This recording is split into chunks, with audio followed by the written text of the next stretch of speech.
Hey guys, it's me. I'm gonna be recording another session of Green Angel by Alice Hoffman. One thing I did want to say before I start the reading is my videos are probably gonna have to be a little bit shorter, but I will be trying to post them more often, only because the program that I use to record my videos has been acting up the longer I make my videos, so it's kind of been messing up. I had one that I was trying to record that was like a half hour, and right at the end it crashed and I didn't get a chance to save it. So I am going to have to make these a little shorter, but I will try to upload them more often because I know there are a few people that listen to them. So, alright, here we go. Onion followed me into the house, but Ghost would not come inside for her dinner.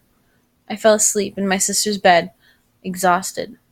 I woke once, and when I looked in the garden I saw the greyhound, white as the moon. She was tossing the bag of birdseed into the air as though it were a toy, shaking it with her teeth.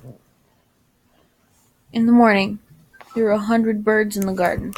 I sat on the porch where I used to sit with Aurora and listened as they sang 100 different songs. The birds had converged from everywhere, from the deepest woods, from the charred canyons of the city. There were cardinals as red as cherries, jays as blue as the sky used to be, crows with night-black feathers, swallows with graceful wings, flocks of sparrows, mourning doves the color of tears. When the hundreds of birds had finished eating, the garden was littered with husks of pumpkin and barley seeds. Something else had been left behind as well. 2 baby sparrows, dusty and ash-covered, their wings too singed to fly. I took off my jacket and shook out the thorns, then carried the sparrows nestled in the jacket's lining. I brought them into the warm kitchen. That night, I dug until I found some juicy worms. "Is it all right to eat those?" I heard someone say. It was Heather Jones in her white dress. So skinny she looked like a ghost herself. She reeked of gin and looked woozy. Her legs were covered with sores and little burns. Still, she smiled at me as though we had once been friends.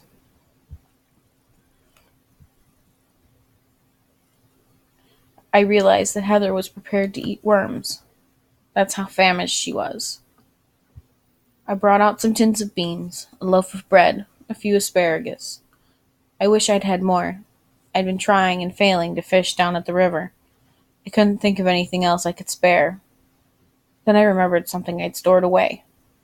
I ran and found a dress that had belonged to my mother, soft blue denim that wouldn't be so easily torn by the brambles in the woods. Heather held up the dress carefully, as if it were made out of sapphires.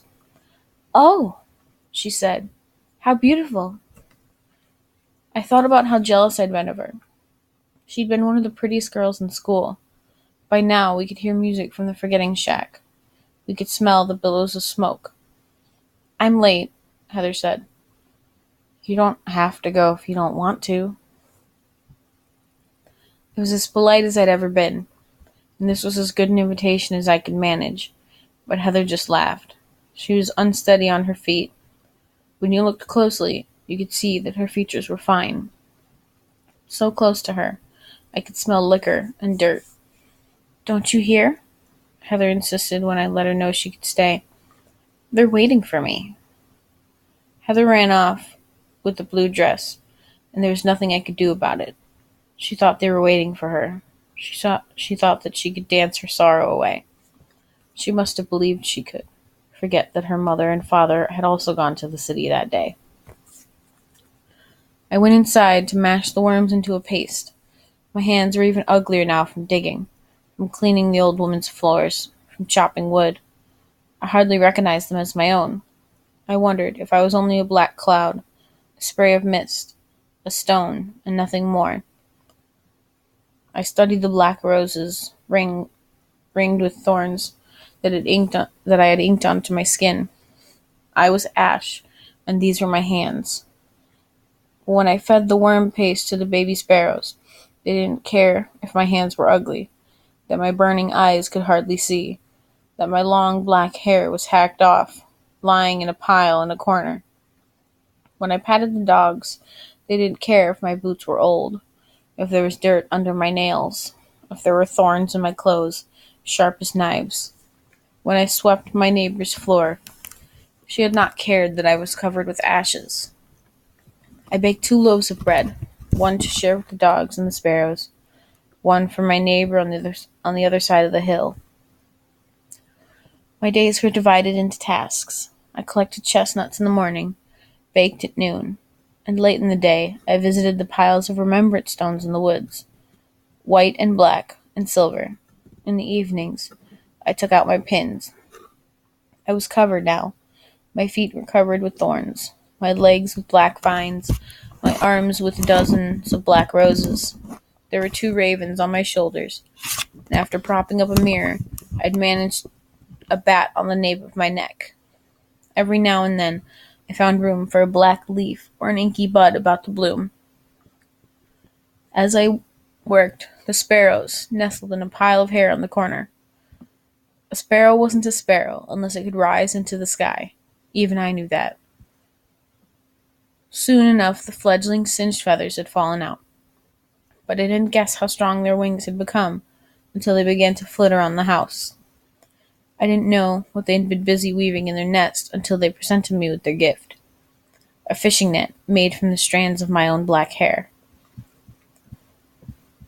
I went down to the river that very night, as far away from the forgetting shack as I could.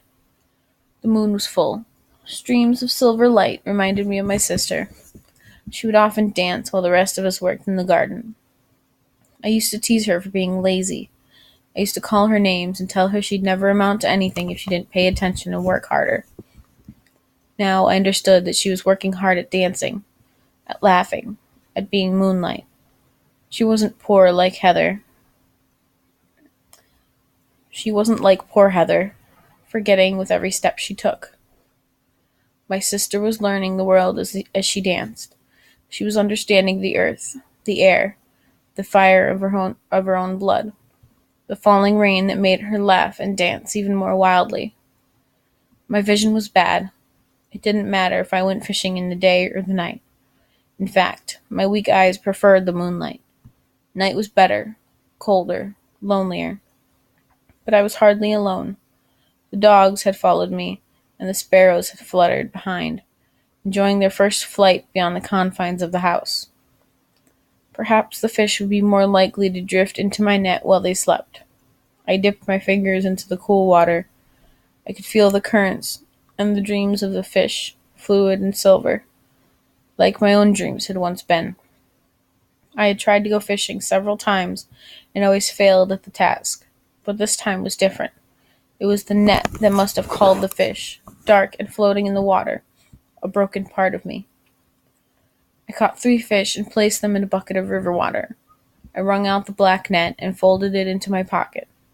The dogs followed me. The sparrows flew above me. The shining fish swam in the bucket I carried home. I cooked 1 fish for the dogs and the sparrows and me, another for my neighbor, and the third I kept in a bucket on my porch, where it swam in river water like a fallen star. That night I dreamt of Aurora, but she didn't recognize me. "Where's my sister?" she called out. "What have you done with her?" Aurora still didn't know me by my new name. She backed away from the thorns and the nails and the black roses. I tried to run to her, but the vines around my legs pulled me down. I tried to reach out to her, but the thorns on my skin pinned me to the wall. I heard someone crying, and when I awoke, the cry was in my own mouth. I went to the window to see if there were any stars. Out on the porch, something was studying the bucket where the fish last swam. It was a hawk that perched on the rim of the bucket, ash-covered, starving. The hawk hadn't been able to hunt because his beak had been burned. I wonder how long it had been since the hawk had eaten. We'd always chased hawks from our gardens. We called them thieves and didn't like the way they scooped up the quiet rabbits that preyed upon the field mice who burrowed near the fences. Now, I didn't drive the hawk away. I let him make dinner of the third fish, down to the eyes and the bones.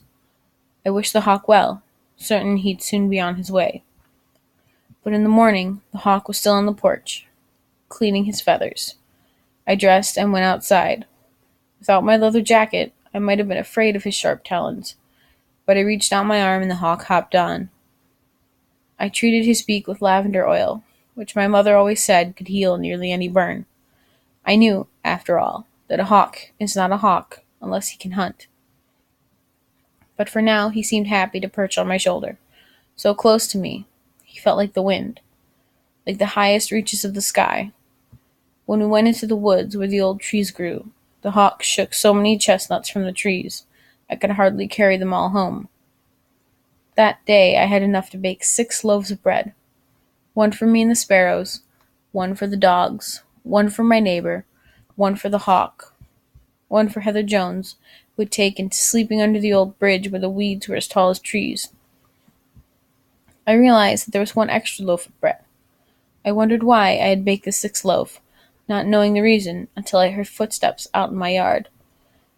They were quiet steps, not the looters, but the steps of someone who had traveled alone.